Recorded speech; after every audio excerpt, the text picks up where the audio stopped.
Maluku, sebuah provinsi yang selalu mengagumkan untuk dibahas. Provinsi di bahagian timur Indonesia dikenal memiliki banyak sebutan. Jika berdasarkan wilayahnya, maka provinsi ini dikenal dengan sebutan Provinsi Seribu Pulau karena wilayahnya yang terdiri dari 1.300-an pulau yang membentang bertaburan di atas lautan biru. Wilayah kepulauan inilah yang membuat Maluku memiliki keindahan alam yang menakjubkan serta menghasilkan kekayaan alam yang luar biasa. Maluku juga diberkati dengan kebudayaan yang beraneka ragam, mutu manikam budaya di timur Indonesia. Pada zaman dahulu, hanya di Kepulauan Maluku tumbuh tanaman rempah yaitu cengkeh dan pala yang sangat dicari oleh bangsa-bangsa di dunia, di antaranya bangsa Cina, India, Arab, dan juga bangsa Eropa. Ketika kota Konstantinopel dikuasai oleh Kekaisaran Ottoman, bangsa Eropa menjadi sulit untuk mendapatkan rempah-rempah. Peristiwa ini membuat kerajaan-kerajaan besar di Eropa seperti Portugis, Spanyol, Inggris, Belanda mulai melakukan ekspedisi besar-besaran untuk menemukan kepulauan rempah ini yang dalam sebutan orang Eropa yaitu The Spice Islands. Kedatangan orang-orang Eropa di Maluku nyatanya tidak membawa kemakmuran seperti yang didambakan oleh orang Maluku, namun kesengsaraan yang sangat panjang. Dengan tipu muslihat dan pembantaian, orang-orang Eropa berhasil menjajah dan menguasai cengkeh dan pala di Maluku. Hanya beberapa bangsa Eropa yang berhasil sampai di Maluku dan menguasai rempah-rempah. Portugis menjadi bangsa Eropa pertama yang sampai dan menginjakan kaki di Maluku. Dimulai sejak dari 1512 sampai 1605 atau sekitar 93 tahun, bangsa Portugis menanamkan pengaruhnya di Maluku. Meskipun bangsanya tidak diterima dengan baik oleh masyarakat Maluku karena upaya monopoli dan penjajahan yang dilakukan kepada rakyat Maluku, ternyata dari sisi kebudayaan, budaya orang-orang Portugis diterima dan diadopsi dengan baik, bahkan terjadi proses akulturasi dengan budaya lokal. Salah satu budaya yaitu Katreji. Katreji adalah salah satu budaya yang ditinggalkan ketika bangsa Portugis meninggalkan Maluku. Keberadaan tarian Katreji ini tidak bisa dilepas-pisahkan dari kedatangan orang-orang Eropa ke dunia timur termasuk di Maluku.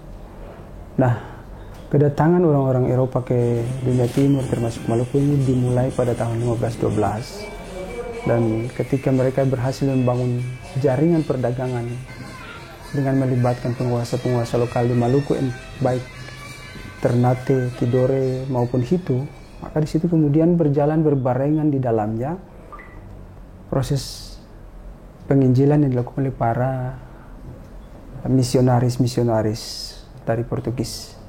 Sampai dengan tahun 1605 mereka ditaklukkan oleh armada Belanda di bawah kepemimpinan Stephen van der Hagen. Nah, ketika Stephen van der Hagen menaklukkan Portugis yang pada waktu itu dipimpin oleh Gaspar de Melo, ternyata pada saat itu sudah ada orang-orang Portugis yang sudah beranak pinak dan kawin-mawin dengan orang-orang keturunan Ambon yang dalam literatur disebut orang-orang Casados. Nah, orang-orang Casados ini adalah orang-orang yang kemudian menjaga dan melanjutkan berbagai tradisi yang ditinggalkan oleh orang Portugis. Salah satunya itu adalah tarian Katreji. Tarian atau dansa Katreji telah diadopsi oleh orang Maluku menjadi bagian dari kebudayaan mereka. Namun apakah orang-orang Maluku mengetahui apa itu Katreji? Berapa banyak orang yang bisa ikut berpartisipasi dalam pementasannya? Serta apakah ada batasan umur dari pementasannya? Apakah ada kostum khusus yang harus dipakai oleh pesertanya? Banyak pertanyaan yang harus diungkap dari kebudayaan Eropa yang telah diklaim menjadi orang-orang Maluku. Pak Frans Lansamputi adalah salah satu pelaku serta orang yang ikut menjaga dan melestarikan budaya tarian Katreji. Saya punya perkembangan itu ketika berada di Provinsi Perjuangan Irian Barat. Saya memimpin. Malah Katreji saya pernah aja di Tidore sana, kok bisa. Sekolah dasar sana. Kok bisa dia main Katreji? Nah, mengapa? Itu terpimpin secara baik karena saya pikir ini tari yang bagus dikembangkan, sopan ya. Nah, dulunya Katreji ini tidak dipentas di panggung. Permainan rakyat, tari rakyat yang dibuat pada saat pesta-pesta perkawinan gitu. Jadi Katreji ini pesertanya banyak, bisa 50 sampai 60, terdiri dari 4 grup. Utara, selatan, timur, barat. Tapi di dalam sebuah atau dulu dibilang sebuah. Sebuah itu tempat dibuat untuk orang berdansa atau berkatreji. Dulu harus pakai khusus. Laki-laki itu pakai kebaya dansa. Kebaya dansa tahu toh? Nah, perempuan harus pakai kebaya yang betul dan kain. Nah, sebenarnya itu harus. Itu kita bisa lestarikan sesuatu, tapi ya, jangan keluarnya ngelantur dari sebenarnya. Kan ini tari termasuk tradisional sudah lama kan, jadi harus ikut yang sebenarnya. Dengan melihat nilai-nilai yang baik dari Katreji, masyarakat Maluku khususnya di wilayah Pulau Ambon dan Pulau-Pulau Lease, yaitu Pulau Haruku, Pulau Saparua, dan Pulau Nusa Laut, tetap menjaga dan melestarikan Katreji. Pelestarian terus digalakan baik oleh masyarakat sendiri maupun oleh pemerintah. Upaya-upaya ini bahkan terus dilaksanakan setelah bangsa Indonesia merdeka. Setelah penaklukan Portugis oleh Belanda itu kan ada orang Casados. Nah, dalam proses-proses panjang itu ternyata mereka menjadi orang-orang yang senantiasa mempertahankan tradisi yang ada sebelumnya yang ditinggalkan oleh orang Portugis, dan kuncinya adalah mereka sebenarnya sementara menjaga identitas mereka sebagai keturunan-keturunan Portugis, dan itu berlanjut terus, dan proses-proses pewarisan yang senantiasa intens mengakibatkan budaya itu tetap bertahan sampai sekarang. Di satu sisi, dari sisi psikologis, ketika seseorang mampu menampilkan sesuatu yang bagus, maka dia akan merasa bangga menjadi bagian dari apa yang dipentaskan. Pada sisi lain, orang-orang Portugis, keturunan-keturunan Portugis, atau secara umum mungkin bisa disampaikan keturunan orang-orang Eropa, itu kemudian menjaga identitas mereka bukan hanya dari sisi seni, tetapi identitas-identitas berupa marga-marga yang memang mereka pertahankan sampai sekarang. Seperti orang-orang yang bermarga Lopez, kemudian jadi Lopis, kemudian De Freitas jadi De Freitas, kemudian ada lagi Mosquita jadi Mosquita. Masih banyak marga-marga yang tetap dipertahankan sebagai bagian dari identitas orang-orang Eropa itu. Upaya pelestarian tarian Katreji masih memiliki kendala, bahkan saat sekarang sudah mulai menurun dan berkurang pementasannya di kalangan masyarakat. Jadi setiap kali dalam perkembangan itu kita lihat mulai mundur, pengaruh anak-anak muda mulai mundur, sehingga kita kembangkan melalui tari Katreji, organisasi kesenian. Waktu dulu saya sebagai kepala seksi kebudayaan di Kota Madia, ada penari-penari yang mahir di Katreji yang saya pakai untuk kembangkan tari Katreji. Dia bikin model tari Katreji. Jadi kelompok kecil yang dipentaskan di atas panggung. Untuk lebih memberikan kesan bahwa Katreji ini bagus, tari ini bagus. Sebab kalau saya lihat itu sudah mulai hilang, mulai punah. Dalam perkembangannya, persebarannya, Katreji lebih diterima dan dipentaskan pada kampung-kampung Kristen karena latar belakang pemilik budaya ini yaitu Portugis yang beragama Kristen. Sedangkan pada kampung-kampung Islam, tarian hadrat dan musik sawat telah lebih dulu berkembang. Jika kita melihat kembali ke belakang perjalanan sejarah di Ambon, maka tarian Katreji ini identik dengan orang-orang Kristen. Tetapi belakangan ini ada semacam pandangan yang memang berbeda dari sebelumnya, karena saudara-saudara kita yang Muslim pun sudah mementaskan tarian-tarian, termasuk di dalamnya itu tarian Katreji ini. Pertanyaannya, mengapa sampai itu bisa terjadi? Itu berarti bahwa ada perubahan mindset berpikir dari saudara-saudara kita yang Muslim, bahwa seni itu universal. Segala sesuatu yang ditampilkan dan menghibur itu dia menjadi sesuatu hal yang umum yang memang mampu diterima oleh semua orang. Sejauh ini saya memahami bahwa tari Katreji itu tarian pergaulan antara Jojaro dan Mongare yang ada di Maluku. Jadi tarian ini tuh lebih menggambarkan antara hubungan persaudaraan dari Jojaro dan Mongare atau Nyong dan Nona yang ada di Maluku.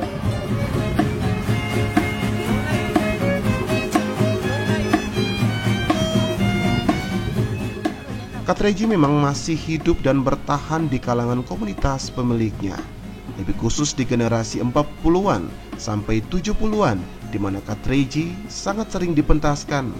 Katreji dalam rasa orang Maluku merupakan bentuk dari sebuah ungkapan kegembiraan dan mengakrabkan pergaulan, sehingga pementasannya juga biasanya pada acara pesta pernikahan, pelantikan raja, maupun acara syukuran lainnya. Pementasannya juga masih berlangsung hingga saat ini meskipun sudah tidak lagi banyak ditampilkan, dikarenakan sudah banyak tarian lainnya yang mulai tumbuh dan berkembang di Maluku. Katreji juga mulai mengalami improvisasi disesuaikan dengan keinginan pengajar atau penarinya. Kondisi kota Ambon yang sangat terbuka dan plural sangat menentukan keberlangsungan Katreji itu sendiri. Setiap komunitas memiliki konsep sendiri dalam pementasannya. Katreji dengan gerakan yang juga bisa berbeda, namun penggunaan bahasa sebagai komando masih tetap dipertahankan dalam bahasa Portugis.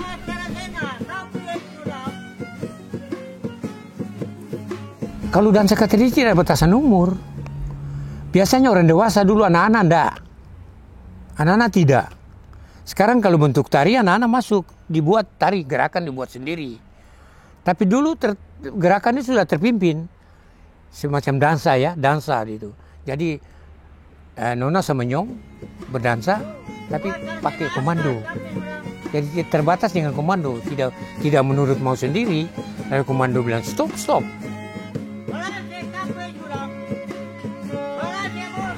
Saya punya visi sebagai komandan komando Katreji.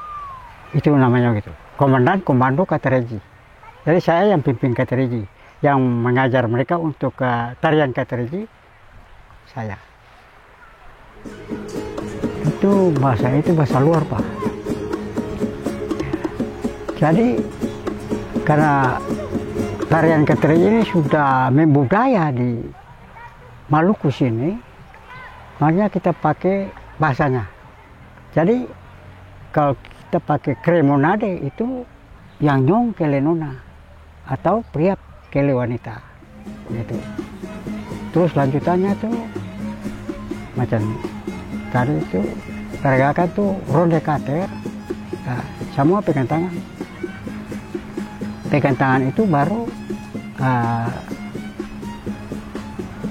yang komandan Katreji itu komando Sena Karansena. Sena Karansena artinya Nyong masuk keluar dengan Nona. Jadi Sena, Nyong naik kanan, Nona naik kanan, jadi berselang-seling. Nah, berselang-seling inilah yang dinamakan Sena Karansena.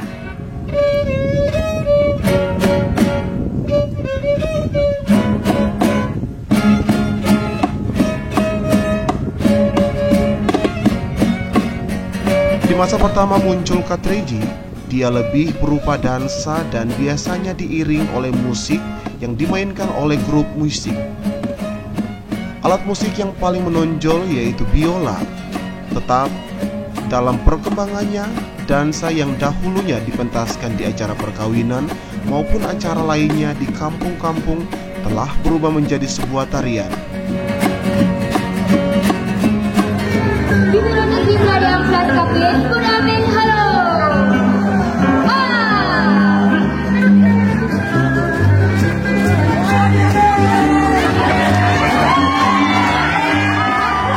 Ketika berubah menjadi tarian, maka Katreji telah banyak mendapat sentuhan-sentuhan dan kontak konsep kekinian, sehingga dalam pementasannya tidak lagi seperti yang dahulu. Durasi pementasannya juga telah berkurang drastis. Lagu-lagu yang mengiringi tarian Katreji juga sudah tidak lagi berupa grup musik, namun telah menggunakan musik digital atau keyboard. Di masa sekarang, penerimaan itu sudah lebih terbuka. Tari Katreji sudah bukan lagi sebagai penentu identitas dan status pementasannya, namun telah menjadi bagian kepemilikan dari seluruh orang Maluku. Alat musiknya ada perbedaan. Dulu pakai viola, big viola banyak ya, viola. Dan memang, tapi sekarang saya kira soal musik tidak ada masalah. Asal lagunya itu lagu yang sesuai. Lagu wals, lagu aketensis, lagu mars, mesti begitu. Jadi lagunya mars untuk itu gerak, nanti terserah dari komando. Dia minta, tuh kalau misalnya envelope mau musik lagunya lagu mars begitu ya. Bisa envelope itu artinya loncat-loncat dan lagu. Nggak musik lagu yang ya kan itu musik sudah tahu. Dan musik sudah tahu. Habis ini lagu apa? Bagus loh. Nggak pernah menurut mau sendiri. Nah, habis ini gerasi apa? Wals. Habis ini ula-ula, dansa ula-ula lagu dan. Laki-laki ula-ula, laki-laki perempuan begini main muka. Tapi sopan. Begitu. Enak.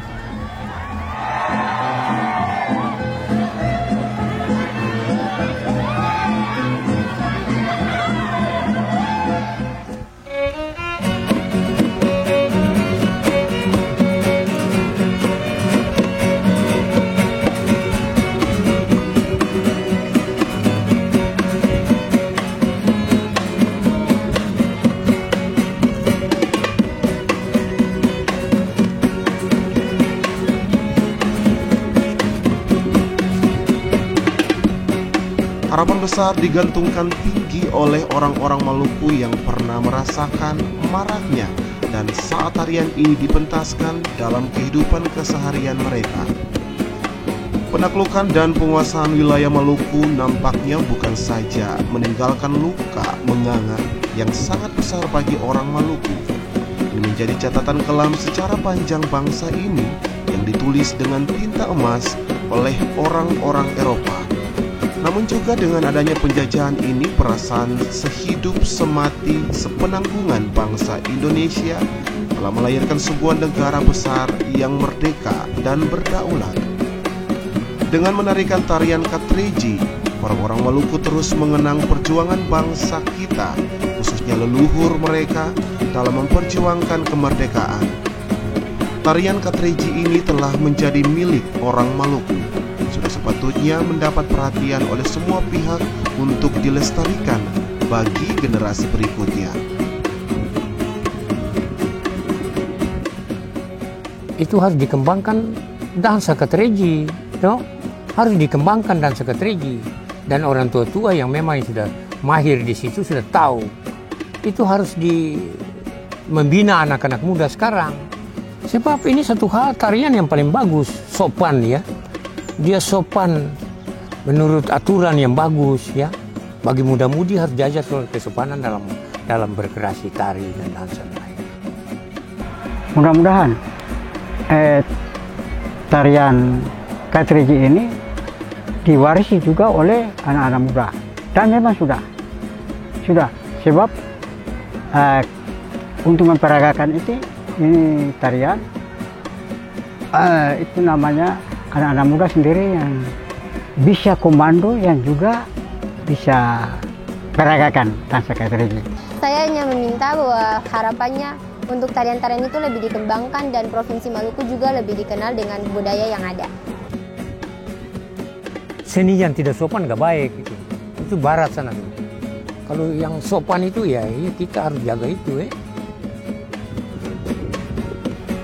Nilai-nilai luhur yang terkandung dalam tarian Katreji dengan menunjukkan sikap saling menghargai dan menghormati kepada sesama serta selalu taat terhadap setiap aturan yang telah ditetapkan menjadi sangat penting untuk ditanamkan bagi anak-anak kita dalam memperkuat karakter dan jati diri mereka untuk kemajuan bangsa ini, lebih khusus Maluku yang kita cintai bersama.